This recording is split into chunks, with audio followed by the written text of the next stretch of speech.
1번 문제 보도록 하겠습니다. 49페이지입니다. 1번 문제입니다. 1번 보시면요. 다음 신문 칼럼의 입장에서 지지할 견해로 적절한 것은 이렇게 되어 있네요. 수정란을 착상하기 이전을 초기 배야. 수정란 착상 이전이 초기 배야. 그 이유를 태아라고 한다. 그런데 어떤 사람은 수정 후 2주까지 원시선이 나타나기 이전까지를 배아라고 한다. 우리가 이런 원시선 이런 거에 대해서는 잘 모르셔도 괜찮아요. 어쨌든 수정 후 2주까지가 배아, 그리고 출산 때까지가 태아, 이렇게 구분하는 사람들도 있다. 이러한 임의적인 구분은 배아가 도덕적인 지위를 갖지 못하며 배아를 이용한 연구를 허용해야 된다는 입장을 정당화하기 위한 것이래요. 그러니까 이렇게 구분하는 입장은 이 사람의 입장이 아니고 앞에서 이야기하는 이 부분은 배아를 이용한 연구를 위해서 허용하기 위해서 이렇게 임의적으로 구분을 한 거다. 그러나 이 칼럼을 쓰신 분은 임신 기간 동안은 계속 성장하고 있는 생명체에서 배아와 태아의 차별이란 있을 수 없기 때문에 배아는 성인과 같은 도덕적인 지위를 가지니까 배아를 이용한 연구를 해서는 안 된다. 이걸 주장을 하시는 분인 거죠. 그래서 배아 실험에 반대하시는 그런 입장을 고르시면 될 것 같습니다. 1번, 배아와 태아는 서로 다른 도덕적 지위를 지니고 있다라고 되어 있는데, 여기 보면 배아와 태아는 차별이란 있을 수 없다 되어 있으니까요. 다른 도덕적 지위가 아니다, 이렇게 보셔야 되겠고요. 2번, 배아는 다른 세포와 동일한 실험 대상이 될 수 있다라고 보는데, 여기 앞에서 이야기하시는 분이 실험 연구를 허용해야 된다 이런 입장이지만, 이분은 연구 대상이 되면 안 된다, 실험 대상이 되면 안 된다를 주장하시는 분이겠죠. 잘못된 설명입니다. 3번, 인간의 발달 단계는 끊임없이 연속되기 때문에 임의로 태아와 배아를 구분해서는 안 된다. 그렇죠. 이게 이 칼럼을 쓴 사람의 입장이다라고 볼 수가 있겠습니다.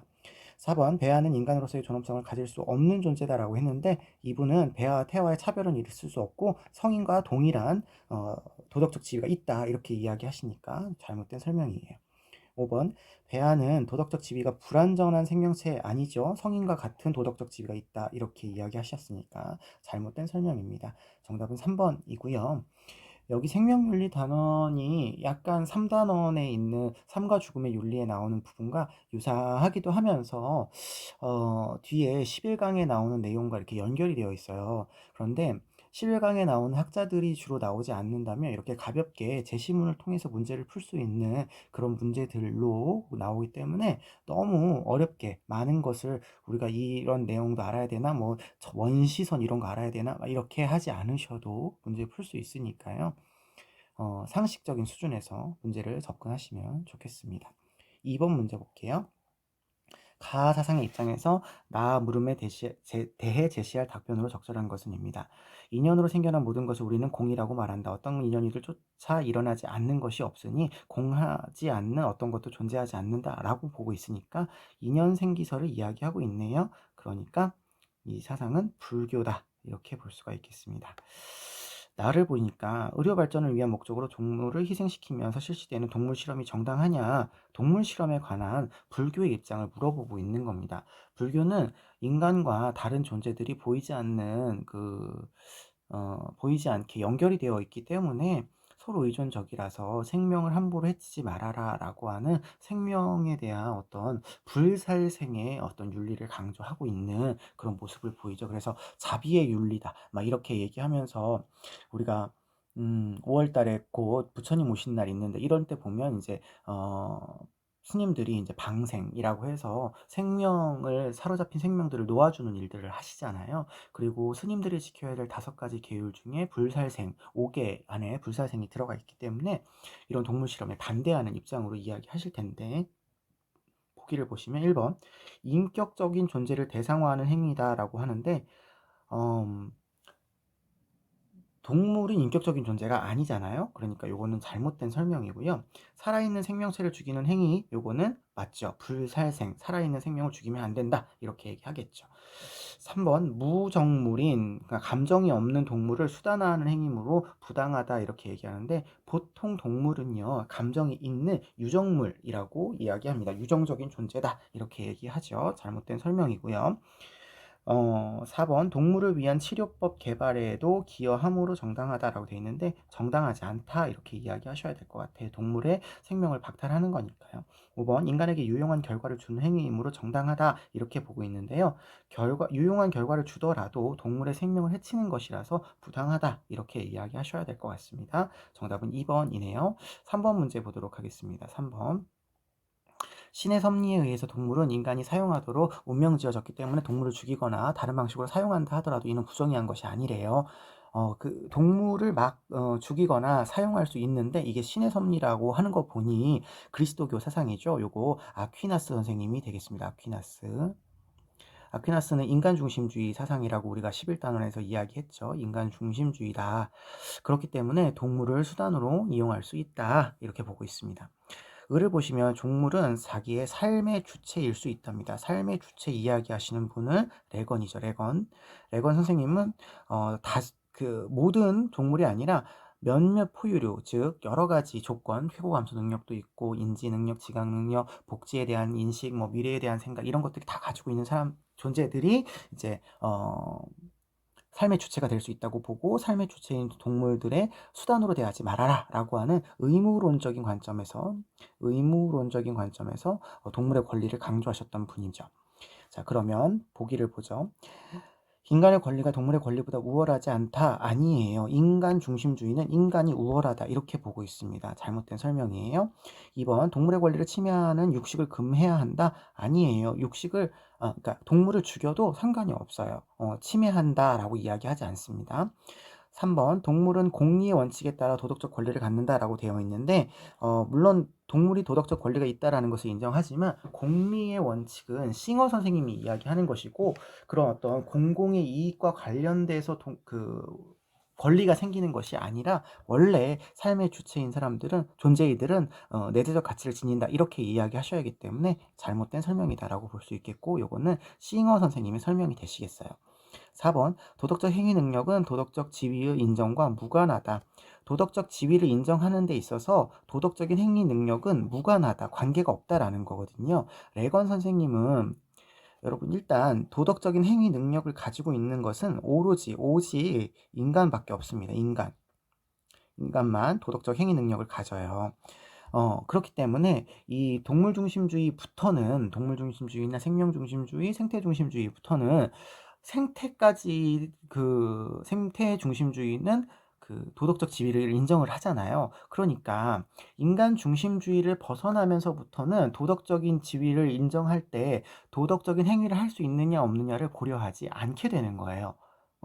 그래서 도덕적인 행위 능력과 도덕적인 지위는 무관하다라고 보는 게 레건의 입장이 맞다라고 보시면 되겠습니다. 특히 레건 선생님은요, 어린아이들이나 식물인간들도 도덕적인 행위 능력이 없다. 그럼에도 불구하고 그들의 어떤 도덕적인 지위를 인정하고 내재적 가치를 인정하는 것은 그들이 삶의 주체이기 때문이다. 이런 이야기를 하거든요. 그래서 도덕적인 행위를 한다고 해서 도덕적으로 인정받아야 되는 존재가 아니라 도덕적인 행위를 할 수 없는 존재도 삶의 주체이면 내재적 가치를 지닌다. 이렇게 이야기하고 있기 때문에 4번은 레건이 할 수 있는 말이다. 이렇게 보실 수 있겠습니다. 5번 갑을 모두는 동물은 스스로 내재적 가치를 지닌다라고 하는데 이게 을의 입장에서 레건은 이럴 수 있지만 갑의 입장에서 아퀴나스는 인간 중심주의이기 때문에 동물이 내재적 가치를 갖는다 이렇게 이야기하지 않겠습니다. 정답은 4번이라고 보시면 되겠고요. 4번 문제 보겠습니다. 기억에 들어갈 적절한 내용만을 보기에서 있는 대로 고른 것은입니다. 수정란이나 초기 배아의 유전자를 변화시켜 유전자 결함을 치료하려는 생식세포 유전자 치료에 찬성하는 사람들은 유전자 치료가 유전병을 사전에 예방하고 치료하는 데 유용하기 때문에 이를 허용해야 된답니다. 이렇게 얘기한답니다. 그러나 뒤에는 다른 이야기 하네요. 생식세포 유전자 치료를 허용해서는 안 된다. 허용하지 말아라. 그러면 왜인지를 이야기하면 되겠죠. 생식세포 유전자 치료가 안 된다라는 입장을 고르시면 될 것 같아요. 기억, 미래 세대 동의를 여부를 알 수 없기 때문에. 그렇죠. 생식세포니까 이제 태어날 아이들이란 말이에요. 태어날 아이들이 나 유전자 치료 받는 것에 한지 알 수 없잖아요. 그러니까 그 아이들의 입장을 물어보지 않았는데 강제로 그렇게 하는 것은 문제다. 이렇게 얘기할 수 있어야 되겠죠. 니은 유전적 사생활 침해가 발생할 수 있기 때문에 그렇죠. 유전자를 통해서 치료를 한다라고 하는 건 어떤 사람의 간섭이 이루어진다라고 하는 거니까 사생활 침해가 일어난다. 이렇게 이야기할 수 있을 것 같습니다. 그 다음에 디귿, 인류를 위협할 우생학으로 변질될 수 있다. 그렇죠. 이게 어떻게 될지 모르는 거잖아요. 유전자 치료를 통해서 긍정적인 결과를 얻을 수도 있겠지만 우리가 부작용이나 부정적인 결과가 있을 수도 있는 건데 그런 가능성에 대해서 우리가 생각 안 할 수가 없다는 거죠. 그래서 이런 유전적 치료를 반대한다. 이런 입장인 거예요. 리얼, 의학적 안정성을 지니지만 경제적 효용 가치가 없기 때문이다. 이렇게 얘기하는데 아까 위에 여기 효용 가치가 있다. 이렇게 이야기하고 있으니까요. 효용 가치가 없다라는 이야기는 반론으로 이야기할 수 있는 부분이 아니고요. 의학적인 안정성을 지닌다라고 하는 것도 이 반대하는 입장, 생식세포 유전자 치료를 반대하는 입장에서는 어떻게 될지 모르는데 안정성이 있다 이렇게 얘기할 수가 없겠죠. 그래서 정답은 기억, 니은, 디귿까지만 정답이라고 보시면 되겠습니다. 5번 볼게요. 다음 입장에서 부정의 대답을 할 질문을 고르시랍니다. 부정의 대답을 할 질문입니다. 복제된 동물에게 나타나는 기형, 불구, 비만, 단명 등의 결과를 볼 때 인간 개체를 복제하는 것은 매우 위험하다. 인간 개체를 복제하는 것은 위험하고 무책임한 행위임에 틀림이 없다. 그러니까 인간 개체 복제를 반대하는 입장인 거죠. 인간 개체 복제는 원본 인간과 복제 인간의 자유롭고 평등한 관계를 파괴한다. 자유롭고 평등한 관계를 파괴한답니다. 원본 인간의 삶이 먼저 존재하므로 복제 인간은 그 삶에 종속되기 때문이래요. 그래서 인간 개체 복제는 어떤 이유로도 허용해서는 안 된다. 어떤 이유로도 허용해서는 안 된다. 이렇게 보고 있는 사람입니다. 이거 학자로 접근 안 하셔도 됩니다. 그냥 여기 나와 있는 대로만 보셔도 돼요. 자, 기억. 동물 복제의 부작용은 인간 복제의 기술과 무관하냐? 아니죠. 여기 보면 동물에게 나타나는 부작용이 있는 것으로 봤을 때 인간 개체를 복제하는 것은 위험하다. 이렇게 얘기하니까 무관하지 않습니다. 그러니까 이거는 아니요 라고 대답을 해야 되겠네요. 니은 인간 개체 복제는 불임 부부를 위해서 허용해야 되는가? 어떤 이유로도 허용하면 안 된다라고 되어 있으니까 이거는 아니요 이렇게 얘기해야 될 것 같습니다. 디귿 생명 복제 기술은 복제 인간의 해악을 초래하는가? 복제 인간에게 해악을 초래하는가? 여기 복제 인간은 그 삶에 종속된다라는 해악이 있죠. 그러니까 이거는 맞는 거라고 보시면 되겠습니다.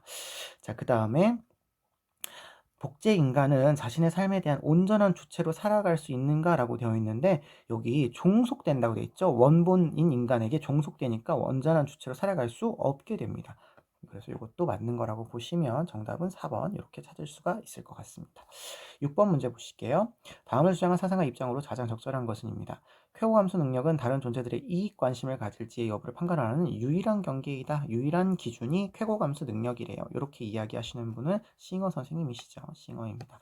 쾌고감수 능력을 지닌 동물을 합리적인 이유 없이 차별하는 것은 종차별주의로 비난받아야 할 것이다. 그러니까 종차별주의에 반대하는 입장이다. 이렇게 보실 수가 있겠네요. 종차별주의는 자신이 속한 종의 이익이 다른 종의 커다란 이익에 비해서 중요하다고 생각하기 때문에 문제라는 거죠. 그러니까 내가 속한 종과 다른 존재, 이익이 있는 그런 다른 존재의 어떤 차별을 하면 안 된다. 이런 이야기를 하고 있는 겁니다. 1번 생명이 없는 개체들의 도덕적 가치를 존중해야 된다. 싱어는 동물 중심주의잖아요. 그러니까 생명이 없는 개체들을 도덕적 가치로 존중할 필요가 없다. 싱어는 쾌고감수 능력이 있어야 존중이 돼야 되는 거죠. 2번 도덕적 고려의 대상을 판단할 확실한 기준 쾌고감수 능력이 있습니다. 그래서 정답은 2번 되시겠네요. 모든 생명체들은 도덕적 고려의 대상으로 삼아야 된다. 모든 생명체들이 아니라 쾌고감수 능력이 있는 일부 동물들이죠. 모든 생명체 아닙니다. 4번 인간과 동물을 차별 없이 서로 동일하게 대우한다. 동일하게 대우라는 말은 어느 사상가도 동의하지 않는 말입니다. 똑같이 대우한다라고 하는 건 실제로 인간 중심주의인 사람들 안에서도 똑같이 라고 말할 수가 없죠. 우리나라에서 김치를 먹는다고 외국에게 김치를 주는 거는 똑같이 하는 거라고 해서 그게 사람들을 존중하는 거다 이렇게 얘기할 수는 없는 거니까요. 동일하게 대우한다라는 말은 똑같이라고 하는 말은 어느 사상가도 동의할 수 있는 표현이 아닙니다. 5번 도덕적 행위의 주체에게만 여러분 아까도 말씀드렸습니다. 도덕적 행위의 주체는 오로지 누구밖에 없냐면 인간밖에 없습니다. 인간. 도덕적 지위를 인정해야 된다라고 하면 싱어는 인간과 일부 동물, 쾌고감소 능력을 지닌 일부 동물이기 때문에 주체에게만 이렇게 얘기하시면 잘못된 설명이라고 볼 수 있겠습니다. 7번 보도록 하겠습니다. 7번. 다음 토론의 기억에 들어갈 수 있는 진술로 적절하지 않은 것은입니다. 동물 실험은 정당한가? 이렇게 되어 있습니다. 갑을 보시니까요. 인간과 동물은 생물학적으로 유사하대요. 생물학적으로 유사하기 때문에 신약이나 독성 검사에 동물의 반응을 인간에게 안전하게 일반화시킬 수 있어서 동물 실험이 정당하다 이렇게 보는 입장이네요. 인간 생명과 건강을 위해서는 동물 실험이 꼭 필요하다. 아직까지 확실하고 믿을 만한 동물 실험의 대안이 없다. 그러니까 동물 실험이 꼭 있어야 된다. 이렇게 보고 있습니다. 그랬는데 의사상가는 아니랍니다. 동물 실험이 정당화될 수 없답니다. 왜냐하면 기억이라고 얘기하니까 정당화될 수 없는 동물 실험이 정당화될 수 없는 이유를 고르시면 되는 건데 적절하지 않은 걸 고르시면 되겠습니다. 동물의 권리를 무시하고 수단으로 이용하기 때문에 동물 실험을 허용해서는 안 된다라고 이야기할 수 있는 거니까 적절하지 않은 것이 아니죠. 적절한 거죠. 2번 인간과 동물은 존재 지위에서 위계가 존재한다. 위계가 존재하면 인간이 우월하고 동물이 열등하다. 그러니까 동물 실험을 허용해도 된다. 이런 이야기죠. 그러니까 요거는 적당하지 않은 얘기 2번이 정답이라고 볼 수 있겠습니다. 3번 인간 세포와 조직을 이용한 대체 실험이 있으니까 동물 실험은 하면 안 돼. 이렇게 얘기할 수 있는 거죠. 4번 인간과 동물의 유전자는 서로 분명한 차이점이 있으니까 동물 실험을 인간에게 일반화시킬 수 없어. 이렇게 얘기할 수 있는 겁니다. 5번 다른 가능한 연구의 기회를 막아서 의학 발전을 늦추기 때문에 동물 실험 말고 다른 가능한 연구를 해라 이렇게 얘기할 수 있는 거죠. 그래서 정답은 2번으로 찾아주시면 되겠습니다. 8번 문제 보겠습니다. 동물에 대한 우리의 의무는 단지 인간에 대한 간접적인 의무다. 여러분, 간접적인 의무를 이야기하시는 분은 오로지 칸트밖에 없습니다. 직접적인 의무와 간접적인 의무를 구분해서 인간에게는 직접적인 의무가 있지만 다른 존재에게서는 인간을 위한 간접적인 의무만 있다. 이렇게 보시는 분이라서 여기 칸트밖에 없다. 이렇게 보시면 좋겠습니다. 계속 볼게요. 동물의 본성은 사람의 본성과 유사하고 사람의 본성에 대한 표현과 일치한다는 점에서 우리는 동물에 대한 우리의 의무를 수행함으로써 인간에 대한 우리의 의무를 간접적으로 수행하는 거래요. 그러니까 동물에 대한 의무가 있기는 하지만 그게 직접적인 의무가 아니라 우리를 위한, 인간을 위한 간접적인 의무랍니다. 동물을 잔인하게 대하는 사람은 자신을 대할 때도 마찬가지로 잔인하게 대할 수 있기 때문에 동물을 자비롭게 대해라. 인간을 위해서 동물을 자비롭게 대해라. 이렇게 얘기하는 거죠. 그래서 칸트 선생님이다라는 것을 찾아주시고요. 1번.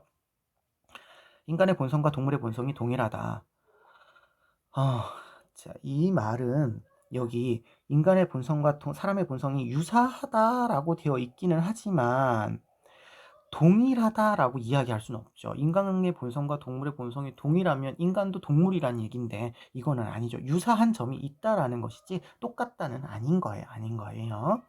2번 비이성적 존재, 인간이 아닌 존재를 의미하는 거죠.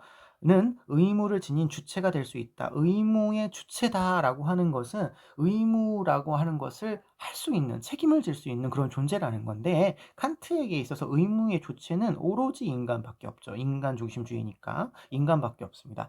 양심, 이성 이런 것들을 통해서 자기가 도덕 법칙을 세우고 도덕적인 행동을 할 수 있는 자율적인 주체는 인간밖에 없다. 그래서 의무의 대상은 인간이다. 이렇게 보고 있습니다.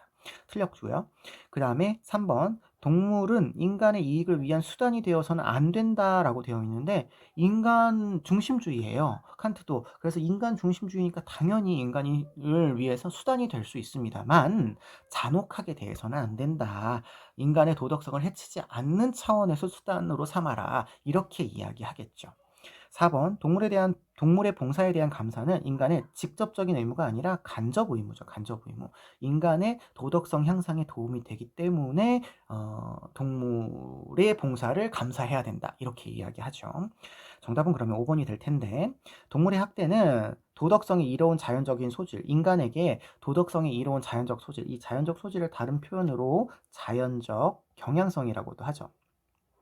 자연적 경향성을 약화시키기 때문에 안 돼. 이렇게 이야기합니다. 여러분, 이 칸트가 자연적 경향성 자체가 도덕적이라고 이야기하진 않지만 자연적 경향성이 있어야 도덕성이 이룰 수 있는 거라고 봅니다. 그래서 도덕성에 이로운 그런 어떤 능력인 거죠. 자연적 소질은. 도덕성 자체는 아니에요. 하지만 이게 있어야 자연적 경향성, 자연적 소질이 있어야 인간의 도덕성에 도움이 되기 때문에 동물을 함부로 대하지 말아라 라고 이야기하고 있는 거죠. 그래서 정답은 5번으로 찾아주시면 되시겠습니다.